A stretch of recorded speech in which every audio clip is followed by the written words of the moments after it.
நாட்டுக்கு போன உடனே ஒரு பெரிய ஒரு சட்டத்தை போட்டாருங்களாம். இந்த நாட்டு மக்கள் இனிமேல் 3 வேளை தான் சாப்பிடணும். அந்த 3 வேளைக்கு நடுவுல எதையும் சாப்பிடக்கூடாது.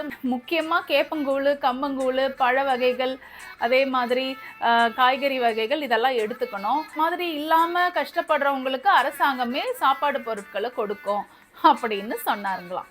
இந்த குட்டி கதையிலேருந்து நம்மலாம் என்ன தெரிஞ்சுக்கிறோம்னா, இப்போ இருக்கிற ஜென்ரேஷன் என்னன்னாங்க, சாப்பிட்டுக்கிட்டே இருக்கிறது. டிவி பார்க்க சமயத்தில் சாப்பிட்றது, நடக்க சமயத்தில் சாப்பிட்றது, பஸ்ஸில் போக சமயத்தில் சாப்பிட்றது, ஆஃபீஸ் பிரேக்கில் விட்டா போதும்னு போய் கேன்டீனில் போய் சாப்பிட்றது.